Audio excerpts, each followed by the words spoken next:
van dependiendo según el tipo de contribuyente, el tipo de renta que genera, el nivel de ingresos que recibe. ¿Se deben legalizar los libros contables destinados a asuntos tributarios? Sí. Los libros de acta, así como los registros y los libros contables deben ser legalizados por el notario público del lugar del domicilio fiscal del lugar. ¿Deben llevar los jueces y notarios un control de los libros y registros que legalizan? Sí. Los notarios públicos y los jueces deben llevar un registro ordenado de las legalizaciones que otorgan.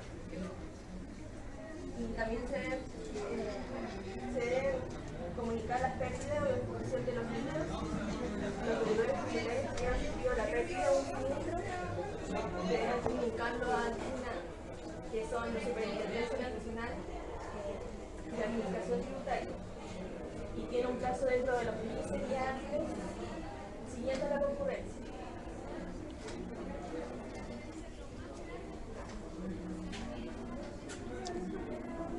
Bueno, una de las infracciones relacionadas con las obligaciones de llevar los libros contables son llevar los libros de contabilidad, registrar ingresos, ventas, patrimonios, bienes, ventas o actos grabados, o registrarlos por montos adicionales, usar comprobante o documentos falsos, y no llevar en castellano o moneda nacional los libros de contabilidad u otros libros o registros suscritos por escrito, entre otras infracciones.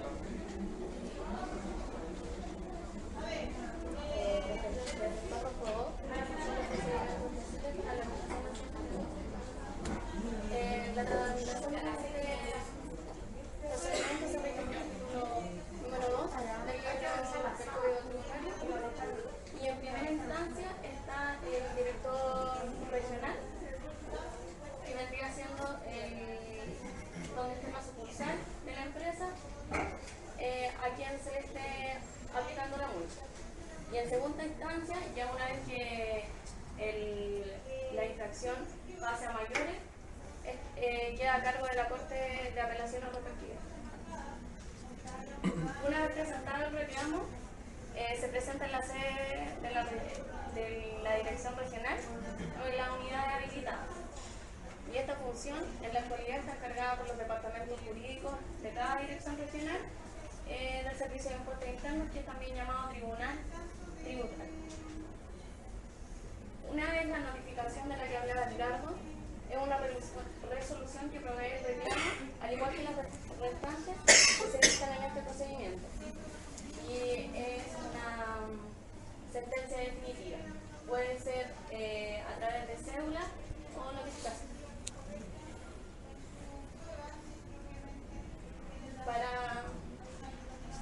Para explicar más, una vez presentada el acta de denuncia, viene la notificación, que puede ser personalmente o por cédula. El plazo para reclamar son 15 días hábiles, y eso lo dice el artículo, que normalmente se lo articula. Una vez que se reclama, si no se reclama, el Servicio de Impuestos Internos procede a practicar el giro de la multa. Si se reclama, se inicia el juicio tributario, que uno que va a reclamar, y es en primera instancia por el proceso por el artículo 165 del Código Tributario. Si se gana el reclamo, no hay multa. Y si se pierde, procede lo mismo, pasa exactamente lo mismo si no se reclama. Bueno, el párrafo número 3 nos habla de la denuncia por infracciones a los impuestos a las designaciones por causa de muerte y la donación. Bueno, el artículo 166 y 167 fueron derogados por el artículo 19 de la ley 19.1903, y el artículo 188 fue derogado por el artículo 257 de la ley 18.175.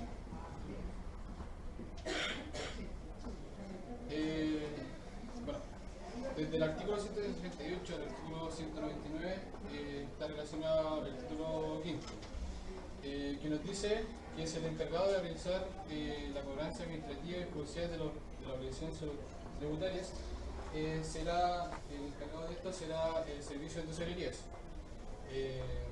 realizado por el recaudador fiscal. Y en cuanto a la fuerza pública que nos habla el artículo 172, es cuando el recaudador fiscal esté realizando el cobro de este impuesto a cada contribuyente y este se negara a realizarlo, podrá hacer el llamado a fuerza pública en cuanto a una persona de carabineros de policía. En cuanto a la subasta de bienes raíces, la única tasación que tendrá será multiplicar por 1,3 veces el valor fiscal de los efectos de la construcción de los bienes raíces.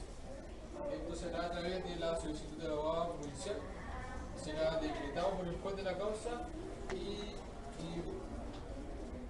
será como igual la subasta de bienes raíces. La subasta también deberá ser anunciada, aviso publicado a lo menos 4 veces en el diario de la comuna. Los avisos podrán publicarse también los días hábiles. El primero del aviso deberá ser publicado en 15 días de anticipación, como mínimo, sin descontar los días inhábiles. Además, después del remate, se dará un plazo de 15 días para dar conocimiento de esta subasta a los jueces que hayan decretado el embargo o prohibición de los mismos bienes. Y pago de impuestos atrasados de cualquier naturaleza. Bueno, el tesorero general de la República es quien está facultado para condenar el total o parcialmente de intereses y sanciones por la demora de los pagos de los impuestos administrativos y judiciales. En cuanto al rol del presidente de la República,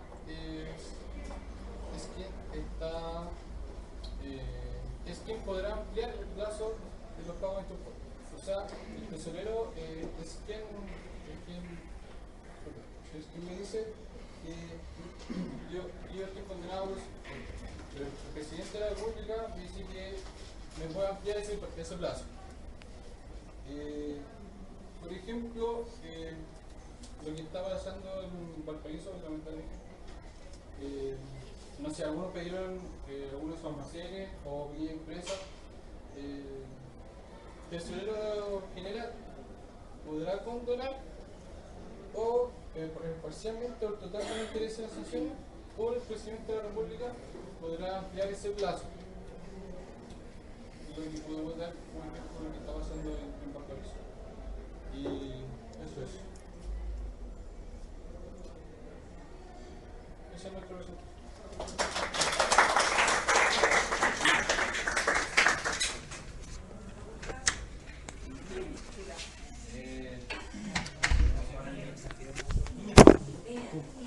Carla. En una parte dijiste que la denuncia podía ser personal, por cédula, ¿puede ser? ¿Qué significa que sea por cédula? Por cédula significa que llega como persona natural. Ah, Te llega a tu domicilio una notificación.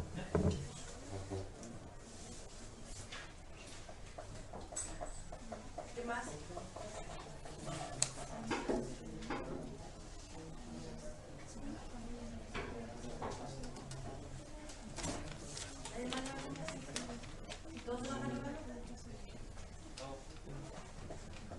Gracias, chicos. Si no es un ello, uno resuelve la duda cuando sale por él.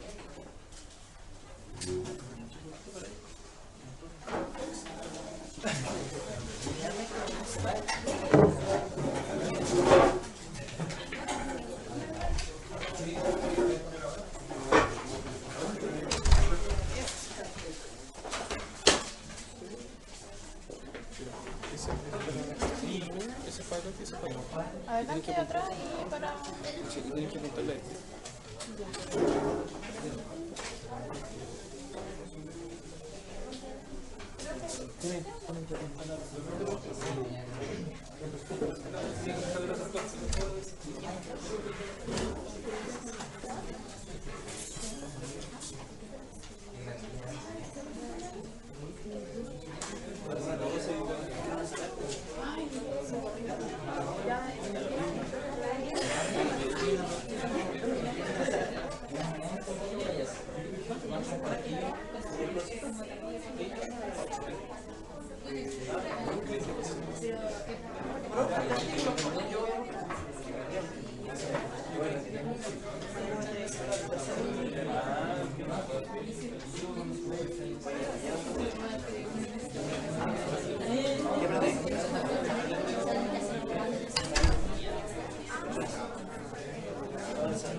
Lo que queráis menos del abogado.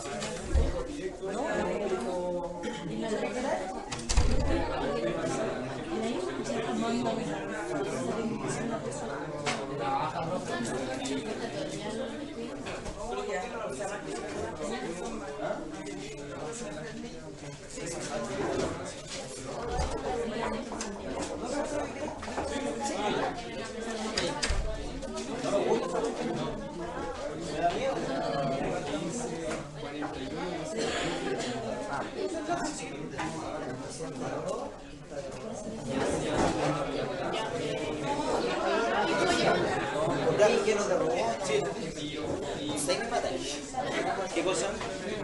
Eso. Por favor, el único que no creo que lo siento todo. ¿Y esto quién es?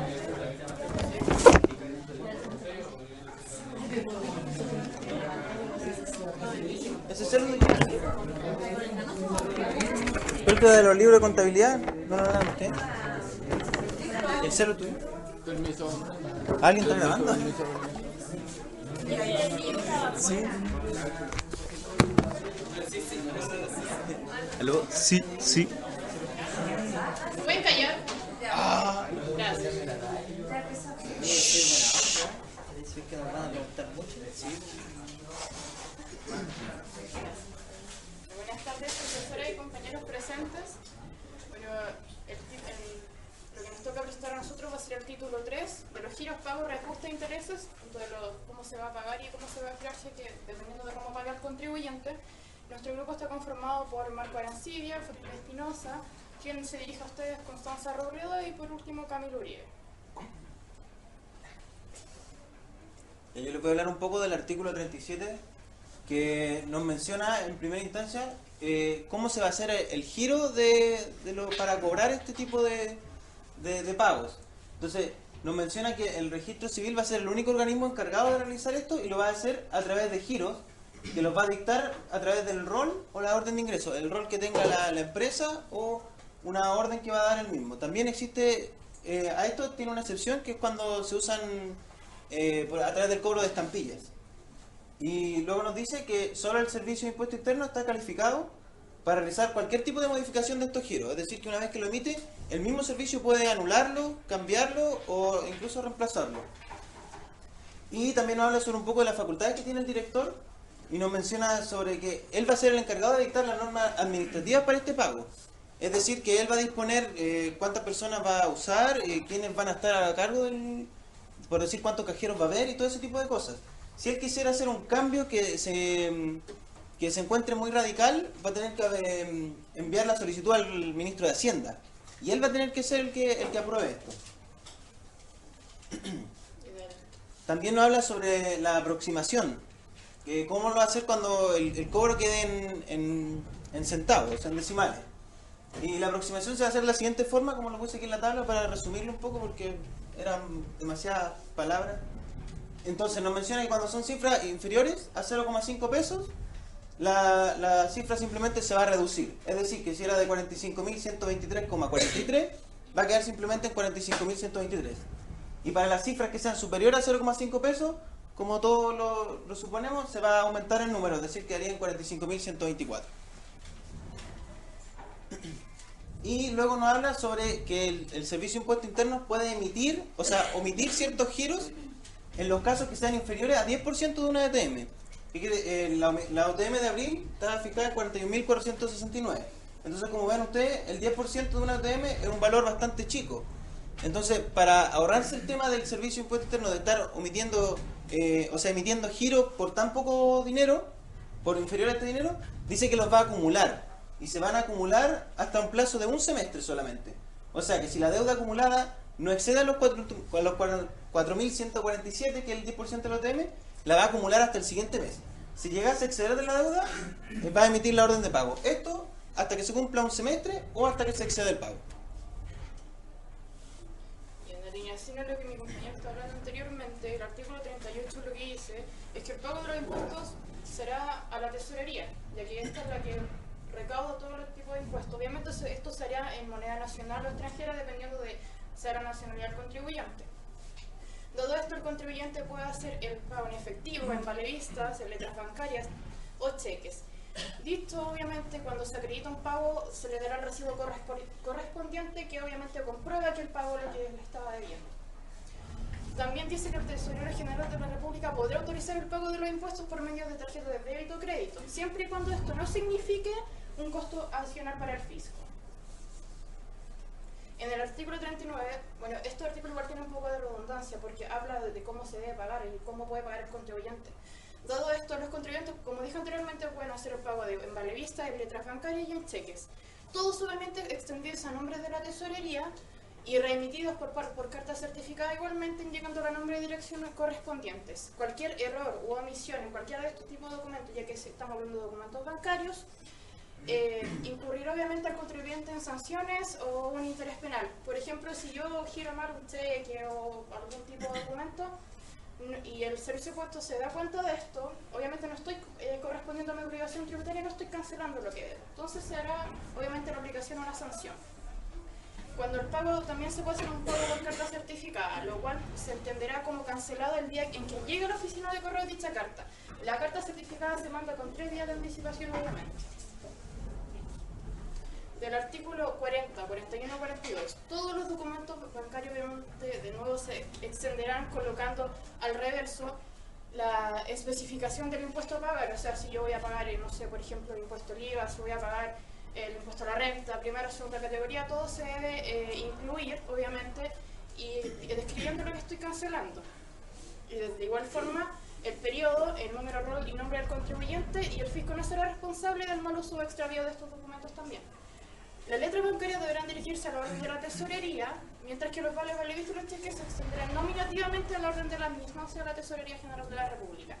En casos especiales, hay personas, por ejemplo, que tienen que ir a pagar a un cierto sucursal del Servicio de Impuestos Internos. Esto es una excepción. Por ejemplo, si una persona es minusválida y no tiene quien lo lleve, el único que puede autorizar esto es el ministro de Hacienda para que lo pueda pagar donde sea más cercano el lugar. En este caso tiene que pagar algún impuesto si este obviamente es una persona minusválida o no puede acceder a un lugar más lejano. Del artículo 43, 44, 45 y 46. La Dirección Regional está obligada a comunicar con un mes de anticipación a la fecha de inicio del periodo de pago del impuesto territorial. Esto quiere decir que si el impuesto territorial sube su plusvalía, sube el impuesto más o menos lo que tenga que ver con respecto al monto, se le tiene que avisar al contribuyente, obviamente, por hacer un reajuste por medio de 3 publicaciones respectivamente. Normalmente el servicio lo que hace es por medio de carta certificada dar el aviso hacia los contribuyentes. También señala que también debe dar aviso con el nombre, la ubicación del bien raíz, el RON que corresponde al valor imponible que corresponde con el bien. Y bueno, el artículo 45 fue derogado, ya que también se hablaba básicamente de mucha redundancia frente a los mismos artículos, así que se eliminó. Y bueno, si se llega, por ejemplo, a extraviar alguna carta certificada que le llega al contribuyente, en el cual ya se dio aviso de que obviamente iba a subir la plusvalía o el impuesto territorial correspondiente o el monto obviamente de este impuesto, el servicio no será responsable de esto, ya que de igual forma el contribuyente tiene que hacer su continuo cumplimiento de sus obligaciones tributarias. Les voy a hablar un poco ahora del artículo 47, 48 y 49 que están bastante relacionados. Y bueno, primeramente el Servicio de Impuesto Interno puede facultar a otras instituciones financieras para recibir el pago de los contribuyentes. O sea, como lo mencionaba mi compañera anteriormente, puede a cualquier institución bancaria como el Banco de Chile, el Banco de Estado, otro tipo de que ellos estimen conveniente si es que se ven muy sobrepasados. Y cuando se haga de esta forma, este pago debe ser el total de la deuda. Si la deuda fuera por cuotas, como es el caso del impuesto territorial, el contribuyente debe pagar el total de la cuota. El artículo 48 nos menciona que el comprobante que me entreguen cuando yo vaya, me acerque al banco, por ejemplo, no me sirve como para acreditar que me encuentro al día. Es decir, la boleta que me entregan en el banco no me sirve para acreditar que mi situación está al día. No cuenta como un comprobante que sea emitido directamente por el Servicio de Impuesto Interno. Y luego nos señala que cualquier recargo legal, que sea los reajustes de interés o multa, van a ser determinados por el Servicio de Impuesto Interno y cuando hay un caso de compensaciones lo hará la tesorería. De la misma forma, el mismo contribuyente también puede calcular estos recargos, de manera que cuando se tenga que acercar a pagar una deuda que, no sé, antes era de 1 millón de pesos y ahora por concepto de recargo subió a, no sé, 1.400.000, el contribuyente se acerca y no se entera en el momento de que tiene que pagar 400.000 pesos que no tenía, sino que él mismo haga el cálculo para que pague la totalidad. En el caso que no pague su totalidad, esto va a ser considerado como un abono a la deuda. Y según lo anterior, como les decía, se va a realizar el cálculo cuando ocurra esto. La cantidad deudada menos la cantidad abonada y el servicio va a emitir un nuevo giro con la cantidad que le falta al contribuyente por pagar. De la misma forma, este giro que le entregan no se considera como un nuevo plazo. O sea, no tiene un nuevo plazo. Es decir, que si la deuda ya estaba vencida y él no la canceló en su totalidad, se van a seguir calculando intereses si es que no la paga en el mismo día o la paga el otro día. Va a aplicar los mismos intereses que tenía anteriormente. Y para terminar con el artículo 48, que decía que solo el director regional puede enmendar cualquier error de cálculo en la emisión de algún giro. O sea, si el Servicio de Impuesto Interno se equivoca emitiendo algún giro, solo el director regional tiene la facultad para enmendar este cálculo. Y el 49 nos dice que la tesorería no podrá negarse a recibir el pago de impuestos por adecuarse a uno más periodos del mismo. O sea que cuando si yo me quiero acercar a pagar, no sé, el año 2011 y me dicen, oiga, ¿sabe qué? Estamos ya 2013 en el año tributario, necesito que me pague el 2013. Entonces, la tesorería no puede negarse a recibir ese pago anterior. Eso sí. El artículo 50, 51 y 52. El artículo 51, el artículo 50 quiere decir que cuando un contribuyente debe dinero al SI, pongámoslo como un ejemplo. El contribuyente debe 300.000 pesos al SI, pero él abona 150. Eso no quiere decir que, como ya pago, o sea, abono, no quiere decir que los intereses y las multas queden ahí, sino que los intereses y las multas van a seguir hasta cuando él pague el total de la deuda. Y el 51 quiere decir, como con un ejemplo, para explicarlo mejor, que cuando en algunos casos el SI, o sea el SI, dice que el contribuyente tiene que pagar 400.000 pesos. Ya el contribuyente paga 400.000 pesos, pero en realidad debería haber pagado 300.000. Y quedan 100.000 pesos que quedan ahí, que el contribuyente puede ir al SI, pedir una carta, una solicitud para que esos 100.000 pesos vayan al PMP del otro año. Y el artículo 52 quiere decir que se conecta con el 51, ya que no se le puede otorgar esa solicitud a los que tienen crédito fiscal. Buenas tardes, compañeros. Yo les voy a hablar del artículo 200, que habla generalmente de las prescripciones. Primero, tenemos que entender que es una prescripción. En términos de legislación tributaria, una prescripción es la anulación de una deuda o de un impuesto. Para ello, el artículo 200 indica que el Servicio de Impuesto Interno tiene un plazo de 3 años para la investigación de un impuesto y para revisar cualquier deficiencia en su pago o cobranza de este mismo. Y en el caso de que dicho impuesto sea maliciosamente falsificado, el Servicio de Impuesto Interno se atribuirá 6 años para hacer más larga la investigación de esta cancelación del impuesto. El artículo 201. Este trabaja con los mismos plazos del artículo 200, a diferencia que este habla del fisco. ¿Qué quiere decir esto? Que mientras el Servicio de Impuestos Internos está haciendo dicha investigación, el fisco aún tiene la atribución de estar cobrándole al contribuyente los impuestos, los intereses y las multas. Y para que este proceso se detenga hay 3 excepciones que dice lo siguiente: desde que se intervenga una notificación administrativa de un giro o liquidación. Esto quiere decir que el Servicio de Impuestos Internos le avisa al fisco que el procedimiento ha terminado, la investigación terminó y esto se anuló y queda por finalizada la deuda. O desde que intervenga requerimiento judicial. Esto quiere decir que en el caso de que esto sea maliciosamente falso, el contribuyente ya pasa a otras palabras. Estamos hablando ya de jurados, leyes, sanciones penales. El artículo 203 habla que este presente código empieza a regir desde el 1 de enero de 1975. El artículo 204 dice que este artículo, lo voy a leer textualmente, dice: derogarse a contar de la fecha de vigencia del presente código el decreto con fuerza de ley número 190 desde el 5 de abril de 1960 sobre el Código Tributario. Esto quiere decir que este artículo queda derogado desde esa fecha en adelante. Y el artículo 205 dice, textualmente voy a leer, lo dispuesto en el artículo 57 será aplicable solamente respecto desde las cantidades pagadas con posterioridad del 1975.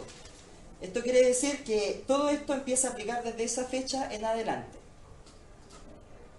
Bueno, y esa ha sido nuestra presentación de los artículos. Muchas gracias por su atención.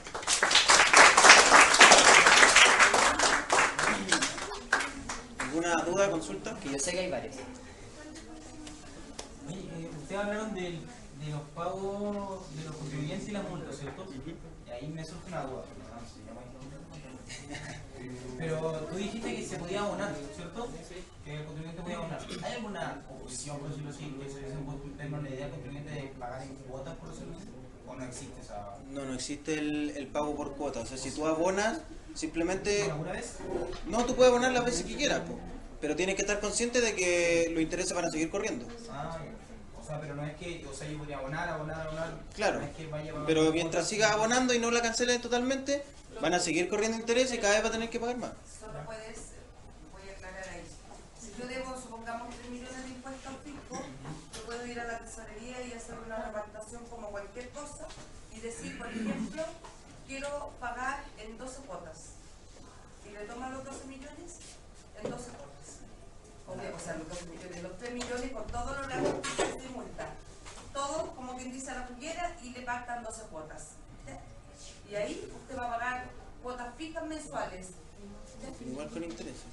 El interés ya está aplicado cuando usted pactó, obviamente con intereses. Es una repartación que se hace con la tesorería. ¿Ya? Siempre, una vez que estaba analizando que llevan en paralelo, por ejemplo, la investigación que hacía el Servicio de Impuestos Internos con el fisco, ¿cierto?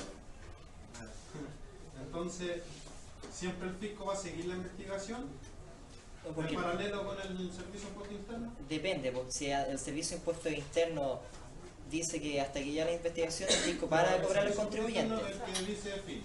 De hecho, mira, A ver, Es que el Servicio de Impuestos Internos... ¿El fisco es el Servicio de Impuestos Internos?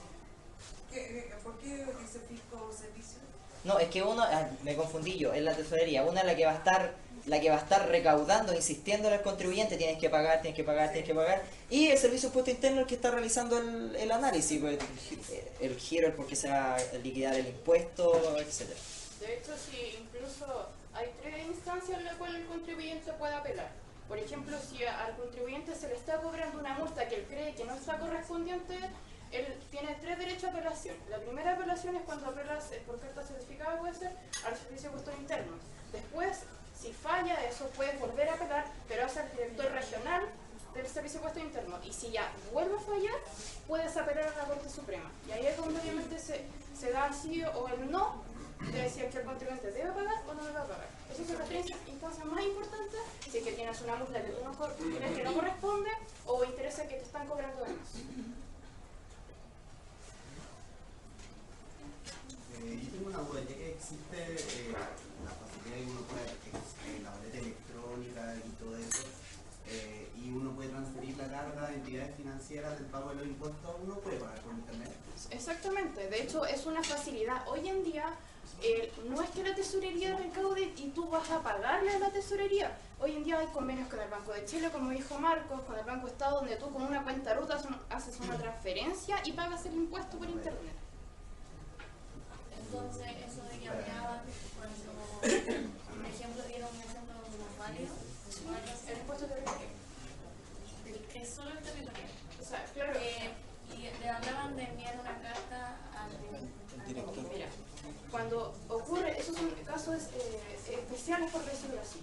Cuando, por ejemplo, yo tengo que pagar, porque yo puse el impuesto territorial, porque si hay un minusválido que tiene que pagar a cierta sucursal del Servicio de Impuestos Internos, o sea, él no puede obviamente movilizarse de un lado a otro si más encima está solo. Entonces se consta de que el único que puede autorizar el pago a otra sucursal que no le corresponde es el ministro de Hacienda. Es único. Es el único que te puede dar el sí. ¿Por qué? Y tú le explicas el programa por medio de una carta en el cual él obviamente te va a responder el sí o no. Pero normalmente siempre se le responde un sí, porque obviamente un minusválido tú le puedes decir que no si no tiene las capacidades suficientes para hacerlo. La única cosa que me asalta, o entendí mal, Camilo dijo que la prescripción era cuando se anulaba la deuda. O cuando se cancelaba está en su total.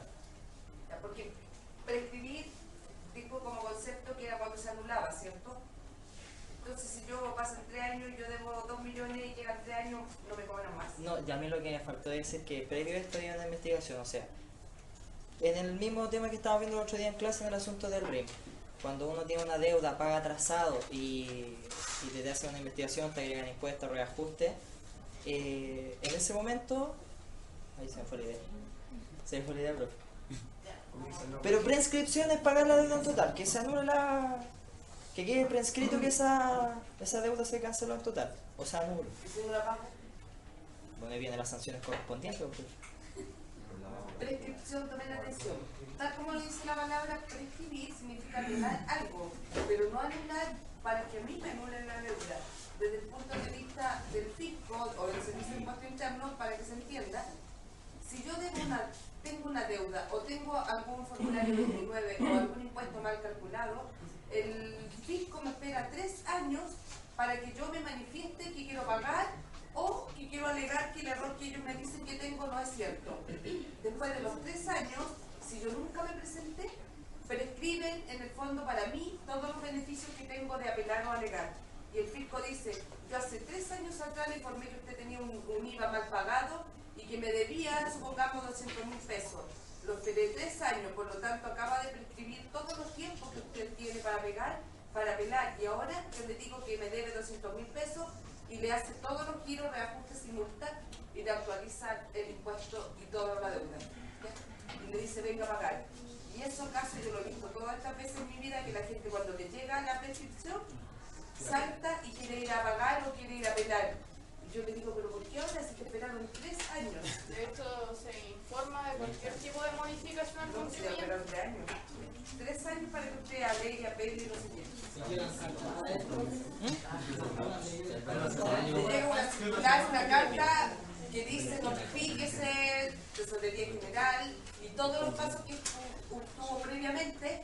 Se hizo esto de acuerdo al código tributario, hicimos esto, y de allá acá pasaron 3 años. Usted me debía 200.000 pesos y como en 3 años no vino, me debe 1.800.000. Venga, anótese conmigo y se no, la liquidación por eso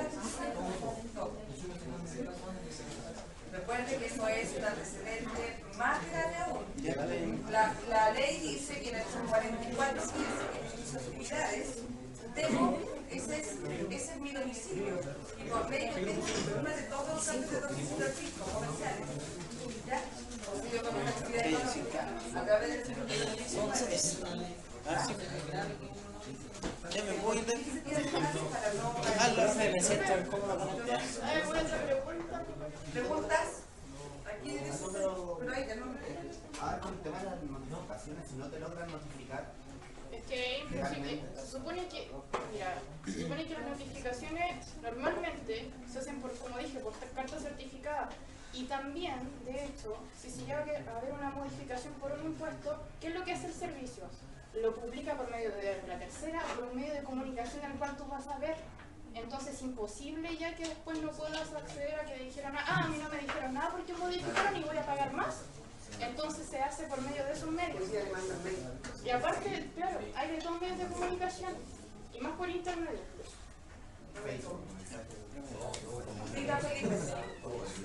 ¿En qué casos se puede cancelar en moneda extranjera? Yo dije al principio que por moneda extranjera era por el caso de un contribuyente que no sea de nuestro país, que no lleve lo suficiente de un año tributario aquí en Chile. Ahí es cuando se accede a moneda extranjera. Si es moneda nacional y ya el contribuyente ya tiene la nacionalidad chilena, ahí obviamente lo voy a pagar en la moneda que corresponde.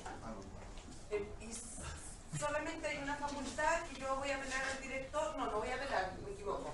Voy a pedir permiso cuando yo tengo, por ejemplo, muchos negocios, escúcheme por Felipe. Yo tengo negocios en Chile, soy chileno y tengo negocios en Chile, pero además tengo altos negocios con extranjeros y utilizo mucho moneda extranjera como dólar o euros u otro. Y ahí la ley dice, si usted está en esa condición, venga al Servicio de Impuestos Internos, informa al director de cuál es su condición, porque en ese escenario, si yo estoy vendiendo al extranjero, a Estados Unidos, lo más probable es que yo me estén depositando, no ir a Estados Unidos cada rato a poder, ¿cierto? Que me estén depositando en una cuenta dólar en Chile con dólares. Y yo voy a Estados Unidos a... ¿Quién está haciendo esa gracia? ¿Quién está apuntando con un láser? No, y aprieto los botones, profe, que le vamos a jugar para la presentación. Entonces, ahí yo le pido autorización, iba tan bien, le pido autorización al director y le informo por qué yo quiero tener cuenta en dólares. ¿Ya? ¿Listo, niño? ¿Alguien más? Ya.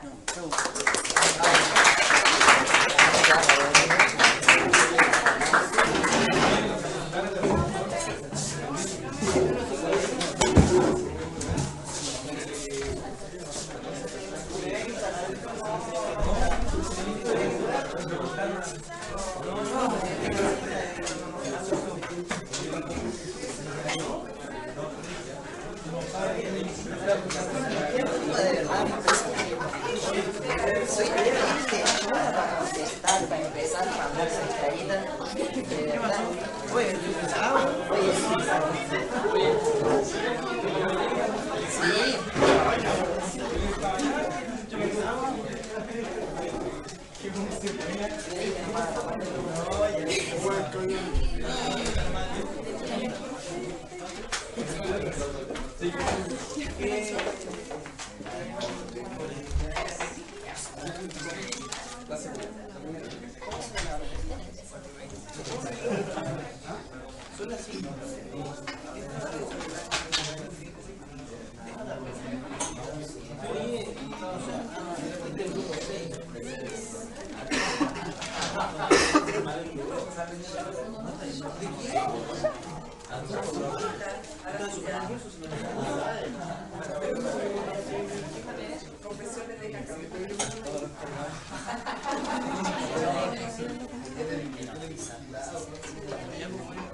Ya, buenos días compañeros, buenos días profesora. Buenas tardes. Buenas tardes.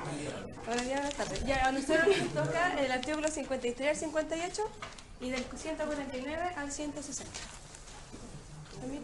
Los integrantes son yo, Tamara Inestrosa, Enrique Iturra, Camila Méndez y Alicia Nomar. Ya, el Código Tributario establece que todos los impuestos pagados fuera del plazo deberán pagarse con RIM, el reajuste de impuestos y multa. Se reajustará de acuerdo a los índices del precio del consumidor. Esto quiere decir que todos los impuestos que no sean pagados en el plazo, o sea que el contribuyente se atrase, se le aplicará el RIM y la multa por dicho atraso, y esto será reajustado de acuerdo al IPC. Los impuestos que sean pagados fuera de plazo pero dentro del mes correspondiente al pago no se le aplicará reajuste. Esto quiere decir que, por ejemplo, al contribuyente le toca pagar el día 15 de abril y se acerca a pagar el 20 de abril, no se le aplicará ningún reajuste ni multa. Bueno, los intereses. Al contribuyente se le aplicará un interés del 1,5% por mes o fracción de mes. Este se calcula sobre los valores reajustados. Esto quiere decir que, por ejemplo, si yo me atraso 11 meses yo lo debo multiplicar por el 1,5% y eso se lo calculo al valor que ya está reajustado, como daba, por ejemplo, los ejemplos de la profesora en clase con los ejercicios que hemos hecho. El contribuyente tendrá 60 días de plazo para pagar la deuda al fisco, pero para esto deberá presentarse para la apelación de su deuda y así se congela el monto y no se le aplique interés.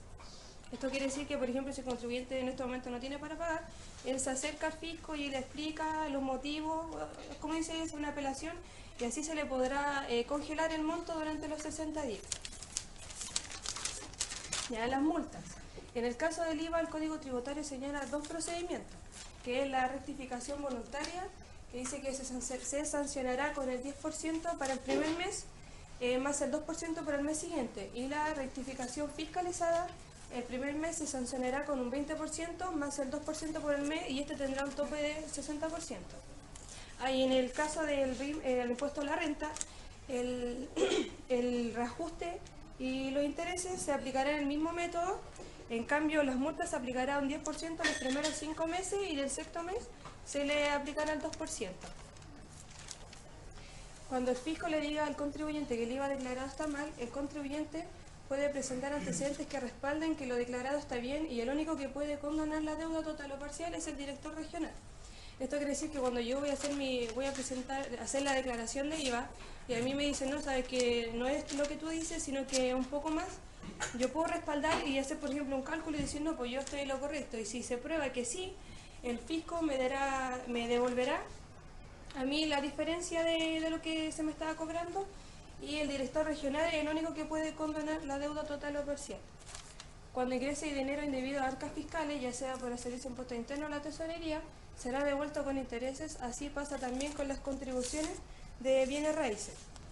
Esto quiere decir que si el Servicio de Impuesto Interno o la Tesorería Nacional de la República no pueden quedarse con dinero que esté dentro del marco de la ley, y dicha devolución será con intereses. Podría decir que es como una recompensa por el error emitido. Cada reajuste o interés que deba pagar o atribuir el fisco deberá ser liquidado por el servicio o por la tesorería en una fecha estipulada a la devolución según corresponda. Ya, lo avalúo de bienes de raíces del artículo 149 al 160.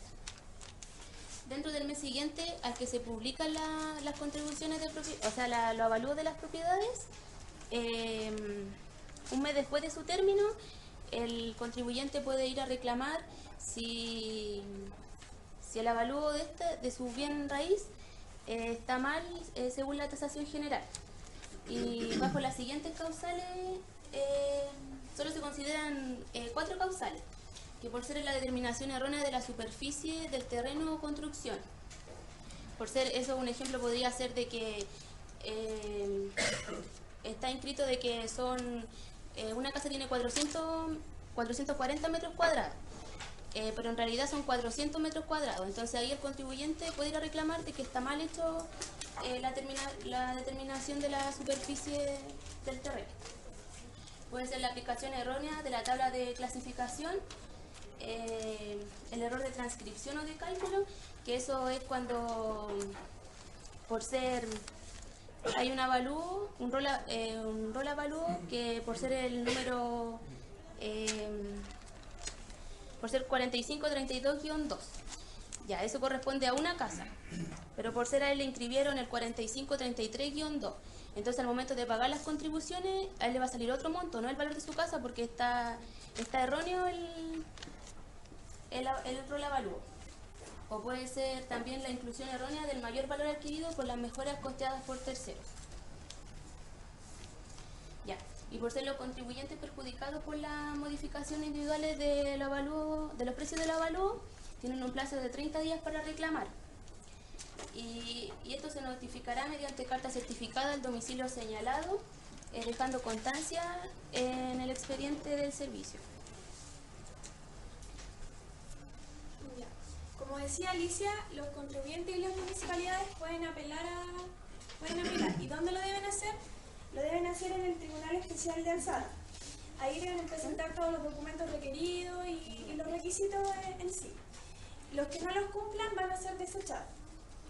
Después el tribunal tiene que dar fallo a la causa. Y la fijación, y ahí fija el día para el desarrollo de la causa. El tribunal, si quiere, va a oír a las alegaciones de ambas partes, si lo estima conveniente. Esto se debe dictar entre los 2 meses siguientes al envío del expediente a la Secretaría del Tribunal. Ya, impuestos a las asignaciones por causa de muerte y donaciones. Este es del artículo 155 al 160. Ya, esta se notifica personalmente o por cédula, donde mismo se va a tramitar el asunto. El interesado en cualquier momento va a dar el cumplimiento de la resolución. O puede disponer de los bienes pagando el impuesto. A satisfacción, eso sí, del director de la dirección regional. El recurso de apelación debe interponerlo en 15 días desde la notificación. Sí, ahí está. El recurso de apelación debe ser a más tardar de 15 días y el director regional representa a la defensa del fisco en la determinación de todos los impuestos. Bueno, los procedimientos judiciales del impuesto de timbre y estampilla. Cualquier contribuyente o persona que tenga dudas sobre el impuesto que se le cobra, según la norma de la ley de timbre y estampilla y papel sellado, tiene que hablar con el juez pertinente para que le determine su caso. Los procedimientos judiciales a los cuales tiene que seguir son los siguientes. Primero, el tribunal le solicita al jefe del servicio, quien es notificado personalmente o por cédula y con la copia de los antecedentes de la solicitud. Después, el servicio es considerado para todos los efectos legales y debe realizar un informe dentro de los 6 días siguientes de la notificación.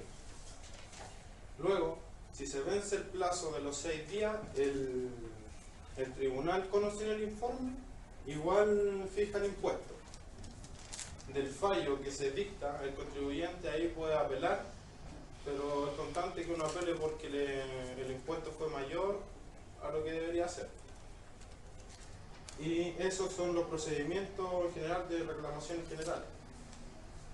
Y una vez que ya esté todo listo, porque es que en este caso es por si el contribuyente va a reclamar, entonces tiene que seguir todos esos pasos.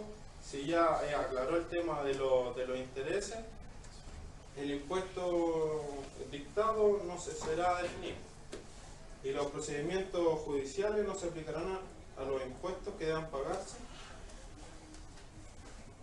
A los impuestos que deban pagarse en juicio y gestiones. Ahí rige la norma del artículo 119 que dice que el tribunal es el único que resuelve los impuestos de timbraje, estampilla y papel sellado que debe pagarse. Y tampoco procedimientos judiciales se toman en cuenta cuando ya se pagó con anterioridad la presentación de la solicitud y el servicio notifica los impuestos. Ahí se aplica el procedimiento general de reclamaciones. Y eso. Eso sería todo.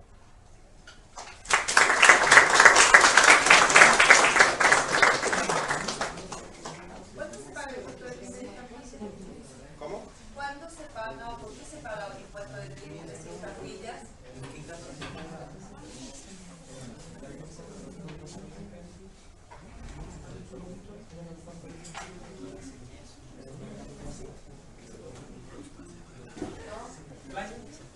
¿Quién habló de la impuesto timbre y estampillas? Yo.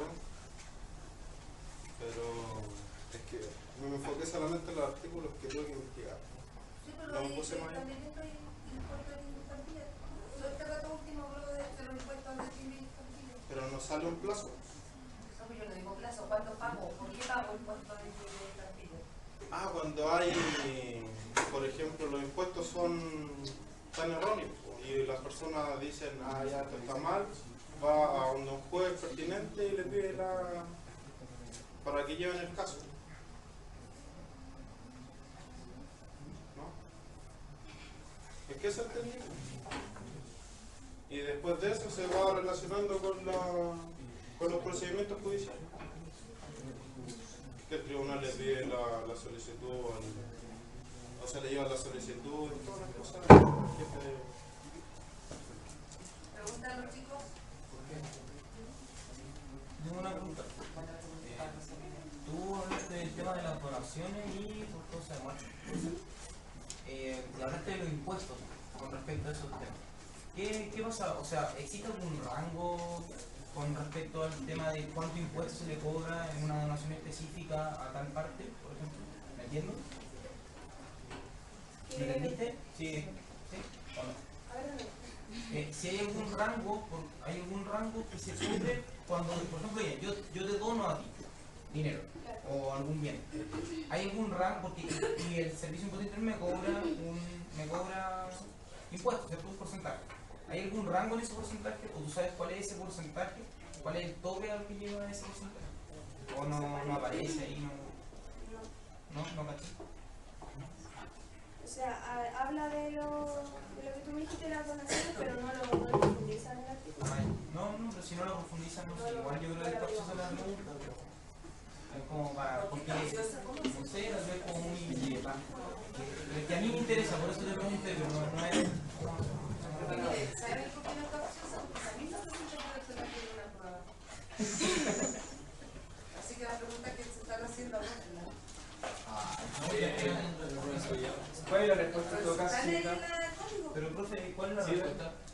¿O no? Tampoco sabe.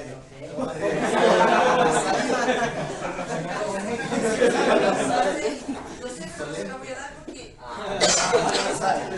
como van a tener una prueba de esto, yo voy a hacer por todas las preguntas que hemos hecho. Sí, no. La parte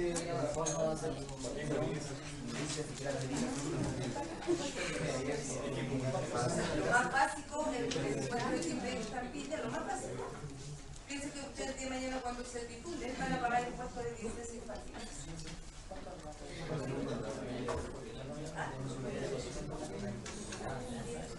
Cuando usted se titule van a ponerle algo estampilla al reverso de su título. Cuando uno pide un crédito, paga el impuesto de timbre. Un 1,208 lo ha ido bajando. O el capital de la empresa, de la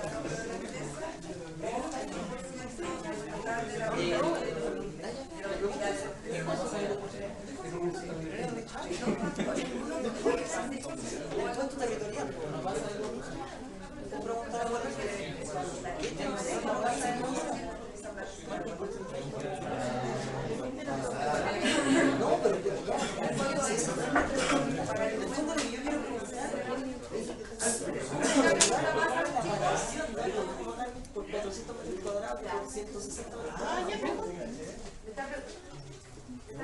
No, estoy preguntando a la compañera. Gracias, muchas gracias. Dame.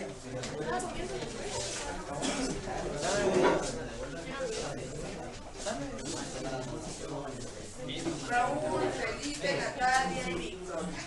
Muy bien.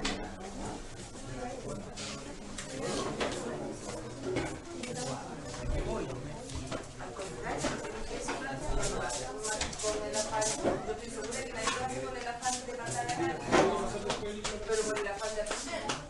No es ni matar. Eso no significa que ustedes tienen menos nota que se la dejan. Eso no está mal.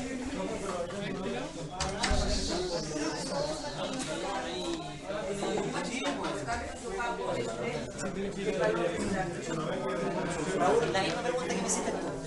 No, no, pregúntale a Felipe. Ya.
Buenas tardes, profesora, compañeros. Nosotros les vamos a hablar sobre el Código Tributario del artículo 93 al 100. Los integrantes del grupo son Raúl Arregada, Felipe Miranda, Víctor Sarabia y quien les habla Natalia Monzón. Bueno, nosotros les vamos a hablar sobre las obligaciones y los cumplimientos de los contribuyentes.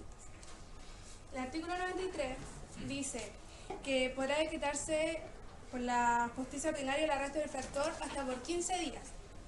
Para requisito de esto, primero se le mandará una amonestación al contribuyente y si éste sigue con sus faltas, se le citará a un juez donde si esta persona asiste tendrá que expresar, o sea, como decir, motivos aceptables, o si no asiste, depende de estas dos opciones, se le verá como qué premio se le va a dar a esta persona.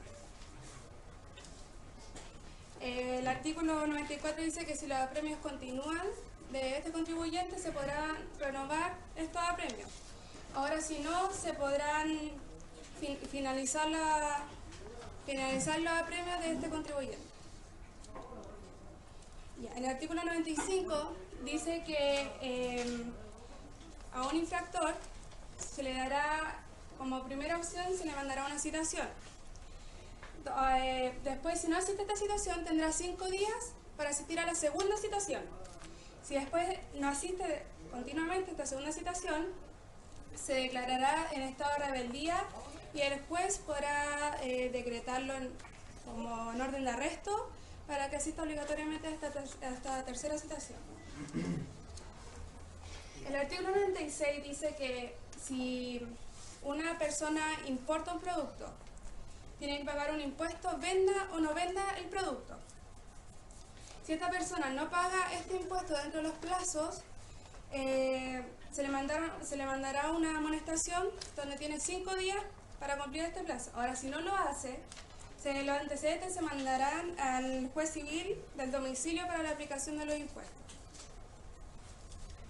Ya, ahora vamos a partir con el artículo 97. El artículo 97 habla de infracciones y sanciones que tienen que ver con el contribuyente y otro obligado. En mi caso me va a tocar del 1 al 8 y lo voy a tratar de hacer lo más simple posible. Bueno, el del 1 al 3 se refiere principalmente a contravenciones que son como falta, no son delitos, por lo tanto no son tan graves como el retardo u omisión en la presentación de declaraciones o informes. Por ejemplo, en el numeral 3, que habla sobre los balances de los impuestos que son erróneos, tienen que pagar una multa de 5 a 2% de la diferencia entre el impuesto real y el impuesto que ellos presentaron. Por ejemplo, si la diferencia fueran 2 millones de pesos, el contribuyente tendría que pagar de 100.000 a 400.000 pesos de multa. Luego, el número 4 son las declaraciones maliciosamente incompletas o falsas. Los primeros 5 incisos, son 5 incisos. Los primeros 3 hablan sobre diversos delitos tributarios que van ascendiendo su penalidad gradualmente y hasta llegar al último, que tiene la figura penal más grave dentro del ordenamiento jurídico tributario. Y el 5 también se relaciona porque también es una omisión maliciosa de declaración exigida por la ley tributaria. Estos actos dolosos tienen una multa de un 50%, 300% del impuesto que se elude o lo defraudado. Luego, los números 6 al 7 tienen que ver con no llevar contabilidad o no exhibir los libros contables. Eso, si no se hace, puede el contribuyente tener una multa de una UTM hasta una unidad tributaria anual. Y el número 8, que habla principalmente de lo que es el no pago de tributo o no declaración de mercaderías, perdón.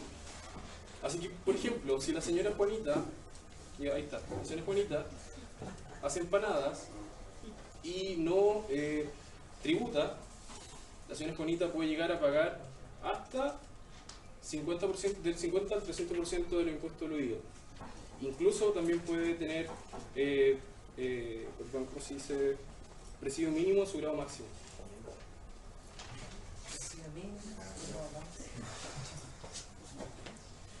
Hola, buenas, mi nombre es Felipe.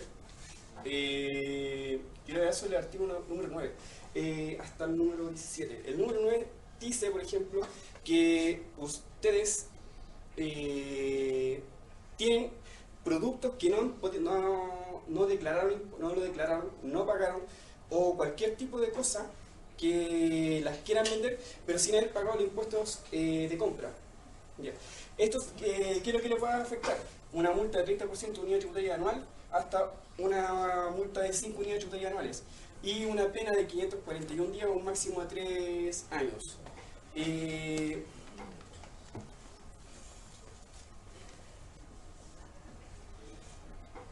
Básicamente esto se refiere a, aparte de estas penas, también se le van a incautar todos los bienes que sean de fabricación, los producidos, las maquinarias que son para producir o los inmuebles que estén preparados para este hecho ilícito, y además, ¿cómo se llama? También hasta los envases, o sea, le van a quitar todo lo que se esté relacionado con este hecho ilícito, que sea vender algo que no haya pagado impuestos. No, tenés que hacerle otra. El artículo 10 se refiere a la no emisión de boletas, notas de crédito, facturas, guía de despachos, notas de débito o cualquier tipo de documento. Además, también en el inciso número 2 hace claro, por ejemplo, emitir una boleta o factura o los mismos documentos legales que nombré recién, pero que tengan sus montos falseados, adulterados o que no sean el total que corresponde a la transacción. Bien. Esto tiene una multa de un 50% o un 500%, con un mínimo de 2 unidades tributarias mensuales a 40 unidades tributarias mensuales. Además, la clausura de 20 días local. Hay que tener en cuenta también que se refiere a local. Por ejemplo, imagínense una empresa tiene 5 sucursales y solamente se detectó este ilícito en una sola sucursal. Esa sola sucursal se considera como que está haciendo el ilícito, por tanto solamente esa sucursal se le clausura. La reiteración es, es para una pena de 540 días. Además, el fisco dice que a los empleados se le tiene que seguir cancelando todas sus remuneraciones completas, salvo, la única excepción es que la persona que cometió el ilícito, ¿cómo se llama? Sea un dependiente. O sea, la única persona que no puede recibir su sueldo completo es la persona que haya hecho incurrir en esta falta al empleador.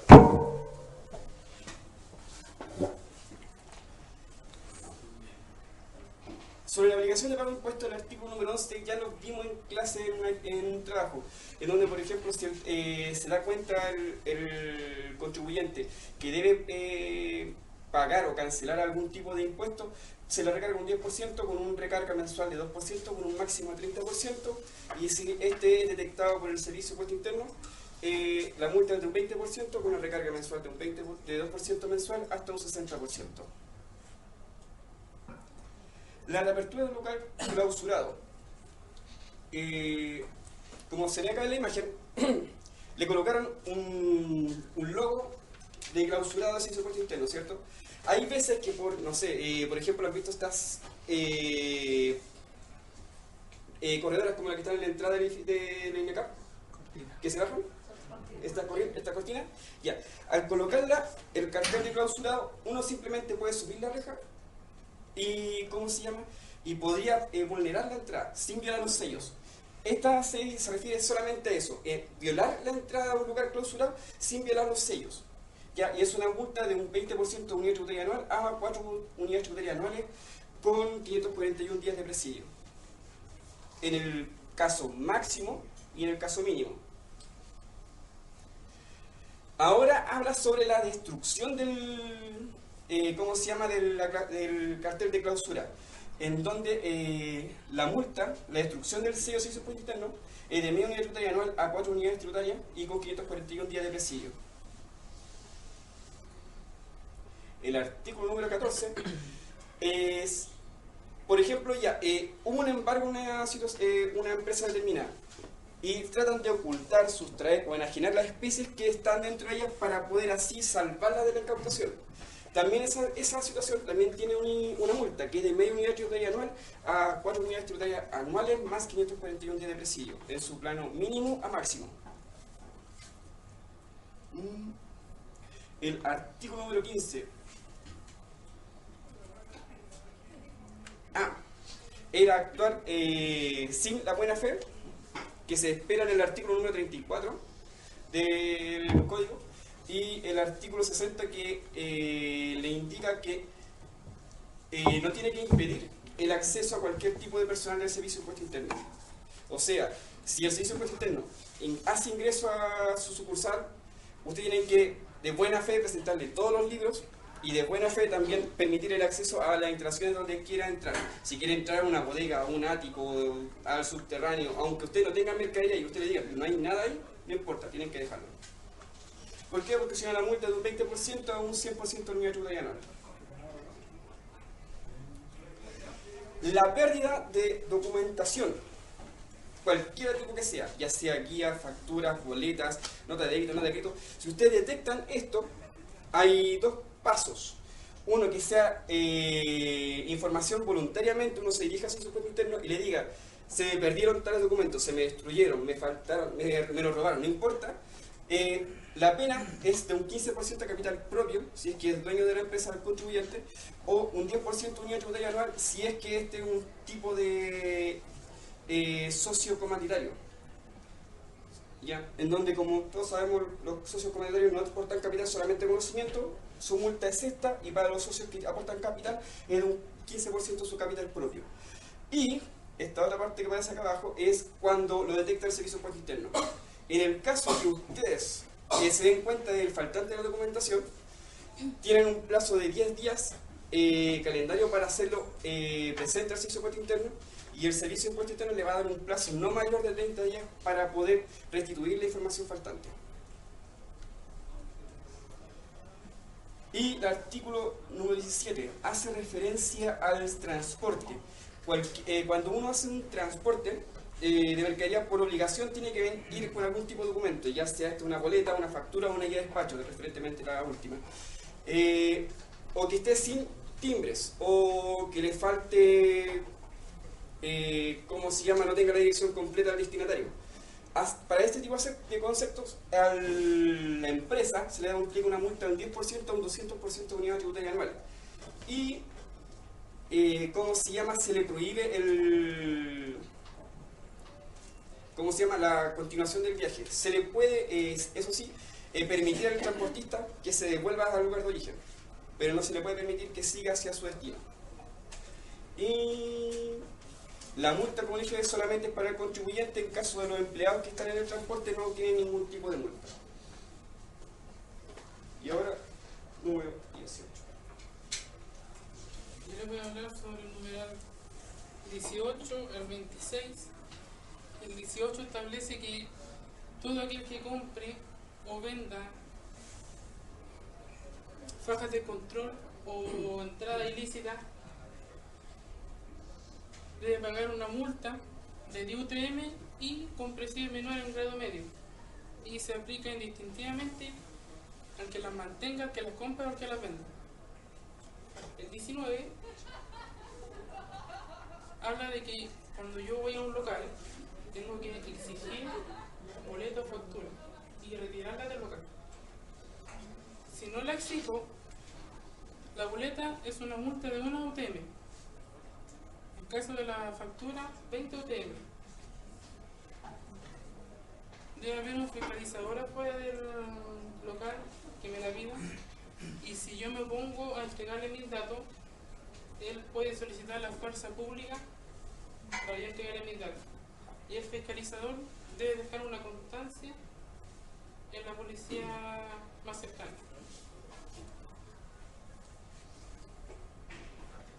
El 20 dice que la deducción del uso de gasto o crédito fiscal que hay en forma reiterada los contribuyentes de la ley de renta que no sean sociedades anónimas abiertas,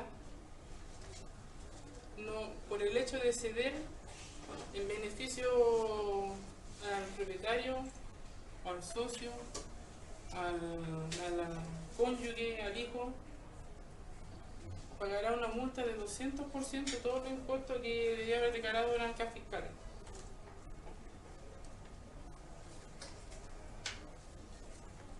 El 21 nos habla de que si yo no compadezco con la segunda notificación del servicio de impuesto interno, me va a llegar una multa de 1 UTM a una unidad tributaria anual. Y el plazo de esta para que llegue debe ser de 20 días de la segunda notificación que emite el servicio de impuesto interno, y este debe certificar. Una vez que el contribuyente vaya al servicio de impuesto interno, debe certificar y dejar una constancia que el contribuyente fue.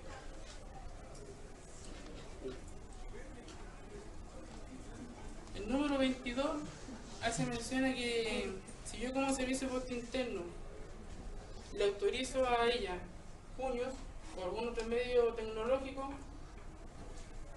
y ella lo quiere utilizar para estafarme a mí como fisco, la multa que le voy a establecer a ella va a ser de presidio menor en grado máximo y una multa de 6 unidades tributarias anuales.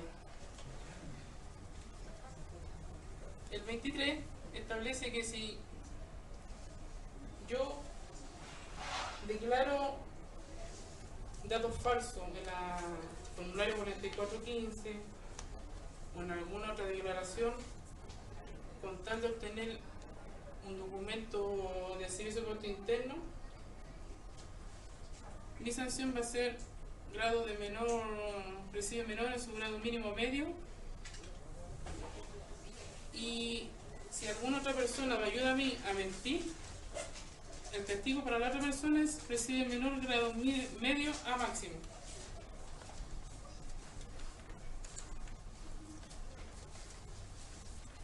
El 24 nos habla que los contribuyentes que están afectos a la ley de renta que dolosamente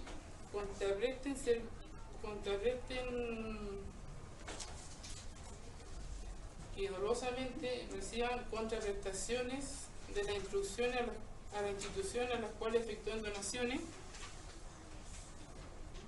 y que sean en beneficio propio o beneficio personal de algún director o de algún socio y simulen una donación que otorgue algún beneficio tributario, la pena para ello es el presidio menor en su grado mínimo a medio. Y si yo utilizo maliciosamente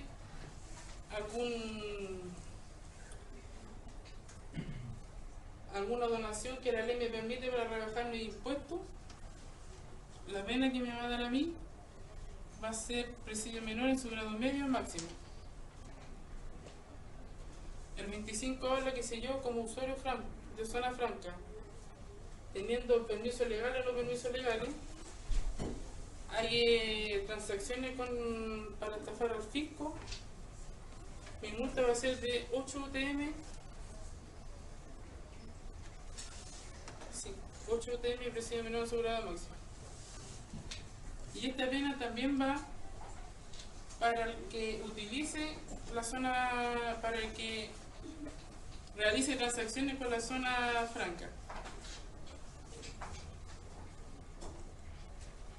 Y el último dice que si yo compro o vendo algún gas o petróleo de forma ilícita, mi multa va a ser de 40 UTM y presidio menor en su grado mínimo medio.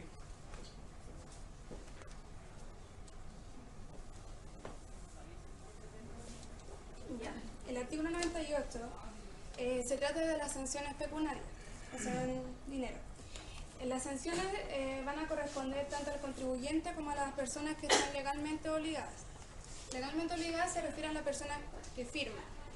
Por ejemplo, una persona que trabaja en un inventario tiene que firmar cada hoja del inventario. Y póngase que esta persona está trabajando, o sea, incurre en una falsedad. Si esta persona después se le tiene que pasar a su jefe. Ya, si la persona firma, o sea, verifica todo esto y encuentra que está bien y firma, ya la responsabilidad va a ir al jefe, no a la persona que hizo el inventario, porque ya fue como la persona que firmó todo. El artículo 99 habla sobre las sanciones a las personas jurídicas, que pueden ser sanciones corporales y apremios. Las sanciones corporales se refieren a cárcel. Las personas que a quienes se les va como toda la responsabilidad sobre esta infracción o que no cumplió con estas obligaciones tributarias, pueden ser tanto los gerentes, administradores, accionistas o quien sea representante de la empresa. El artículo 100 habla sobre la persona que lleva la contabilidad en la empresa. Si esta persona incurre en una falsedad o en un acto doloso, será sancionado con una multa de 10 unidades tributarias anuales, tenía que decir, un castigo de presidio menor, de grado medio o máximo. Ahora, si esta persona es copartícipe del delito, o sea que fue como junto con el contribuyente hicieron como todo este acto doloso, se le aplicará el grado máximo. Y también se le avisará al Colegio de Contadores de Chile, lo cual pueden quitarle hasta su título. Ahora, esta persona puede salvarse si el contribuyente hace una declaración firmada, si existen los libros de contabilidad y el contribuyente hace una declaración firmada diciendo que es fidedigno, puede ser salvada la persona, o sea, el contador. Y esa ha sido nuestra presentación.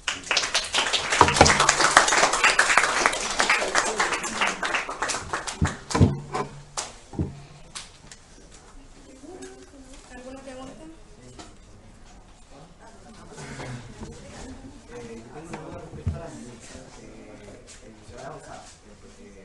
Cuando penalizan con presidio, ¿tiene que ver con el tipo de infracción o con el monto de la vida?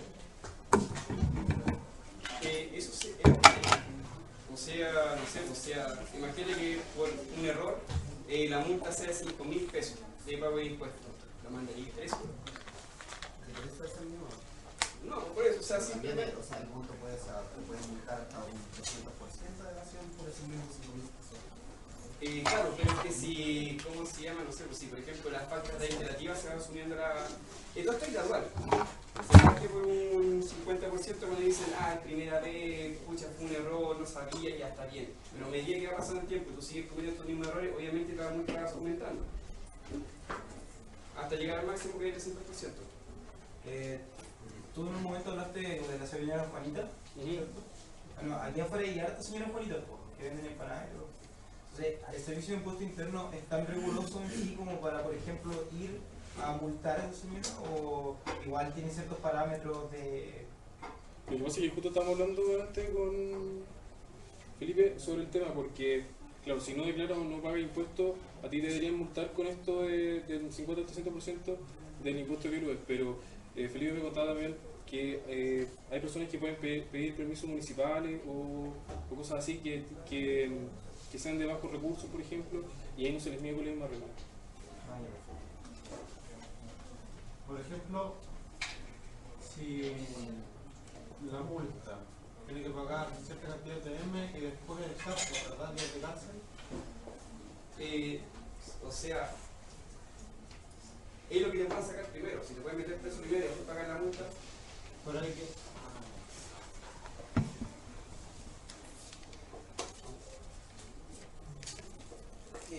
Tenía una duda sobre cuando hablaban de que se violaba el sello de clausurado. ¿Por qué variaba tanto el porcentaje de la multa si en el fondo el delito es el mismo? O sea, violaste el sello. Es que hay una diferencia, o sea, no me acuerdo el artículo. El primero hace referencia a que tú simplemente saltaste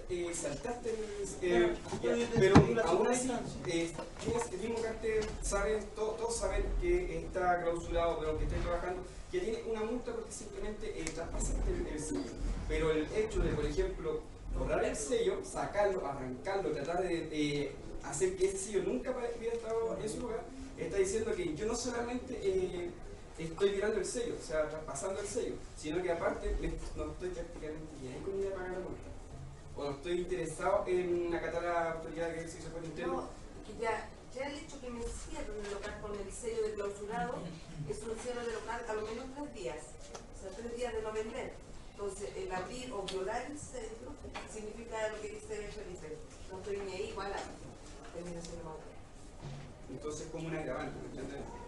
Por eso hay la diferencia. El una, claro, cometiste un error, te vamos a tener que cerrar porque así lo dice la norma, pero ya, tú no solamente violaste la norma, sino que aparte no estás ni ahí con ella, hay otra cosa.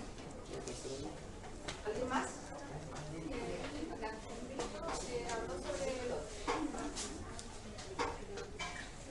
cuando se habría que pedir boleta, me da la duda si la infracción, si tú no la pides, te la pasan a ti como consumidor o a ti como consumidor. Por no existir y no retirarla del local. Si esa persona es como que yo le pido la boleta y no me pasa.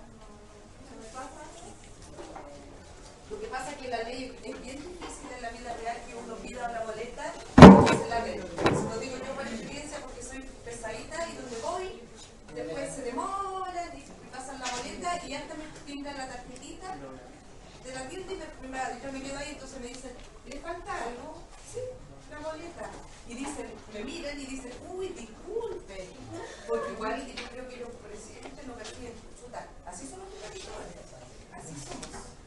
Cuando uno fiscaliza, no va a buscar el fiscalizador, créanme que va con absoluta cara de tonto. Tonto payaso que no entiende nada. Y uno compra, como cualquier local, y se espera un ratito. Ya, y ahí, en ese caso, yo no digo dónde me la boleta, pues me voy.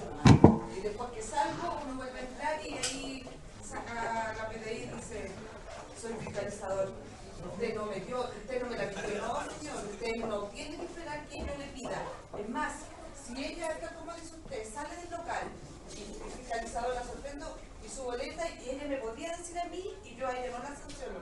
Ella me podría decir, la verdad que me dio la boleta a la señorita y le la tiré en el mesón. Yo no la sanciono. No la sanciono porque la ley dice que basta con que la señora que vendió del talonario y ya cumplió con la obligación tributaria. El artículo número 2, o sea, dice eso, o sea, la empresa o la autoridad pública tiene la obligación de entregarla, independientemente de la empresa que tenga para no dar. La obligación, o sea, yo la entrego, la defiendo del talonario, se la paso con el vuelto, cosas que yo hago inclusive, se la paso con el vuelto, y tengo tanto papel en la mano que tomo mi vuelto y la boleta la tomo, la robo, la dejo más allá, la boto. Esa ya es responsabilidad del consumidor. Ella quedó grabando IVA de minuto que quedó en el talonario. ¿Ya? ¿Alguna consulta, duda? Aquí, lo que pasa es que cuando uno compra algo de, por ejemplo, por internet a Estados Unidos, de repente no lo ponen. Es que O sea, la aduana Ahí está respondiendo. la aduana tiene un mínimo para empezar a cobrar. O sea, por ejemplo, si tú traes un artículo que cuesta menos de 50.000 pesos, no debieran cobrarte, no estoy seguro el mínimo, ojo, ya, pero no debieran cobrarte ningún tipo de impuesto. Ahora, si por ejemplo de ese mismo artículo que cuesta, no sé, 50.000 pesos, pero tú traes 100, ahí dicen, no, ese chico tiene que pagar el impuesto. Y yo dejarlo de niños, hasta que lo pague.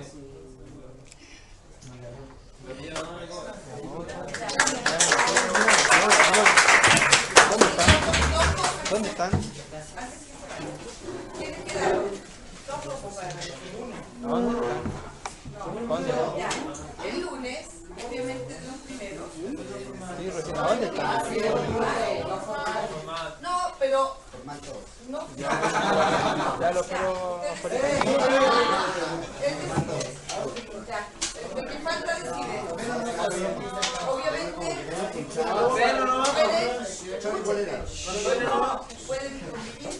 Pueden venir no formal, pero tienen que venir. Esto sigue la sentencia con segundo.